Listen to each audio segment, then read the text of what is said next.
Hello guys, this is Indian Medico, and in this video we are going to discuss about solar retinopathy. Solar retinopathy is also known as photic retinopathy or eclipse retinopathy. It is basically a retinal injury that results from photochemical effects of solar radiation after directly or indirectly viewing the sun, especially in times of eclipse. Coming to the clinical features of solar retinopathy, the symptoms occur within few hours of exposure, and there will usually be impairment of central vision and a small central scotoma.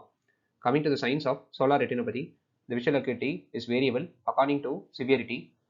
Fundus examination will show a small yellow or red foveolar spot, as you can see in this picture. This fades within few weeks. The spot can evolve to a sharply defined foveolar defect with irregular borders, as you can see in this picture. There can sometimes be a lamellar hole. OCT shows foveal thinning with a focal hyperreflective area. The depth of this thinning correlates with visual acuity loss, and the thinning usually includes photoreceptor inner and outer segments.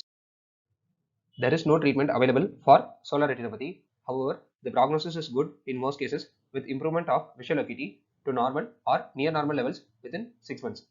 In a minority of cases, significantly reduced vision persists. Coming to the differential diagnosis of solar retinopathy, macular damage that is similar in appearance to solar retinopathy may occur as a consequence of a laser injury which can be induced accidentally or by staring at a laser pointer.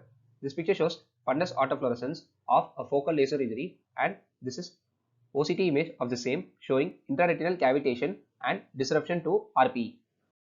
Thank you.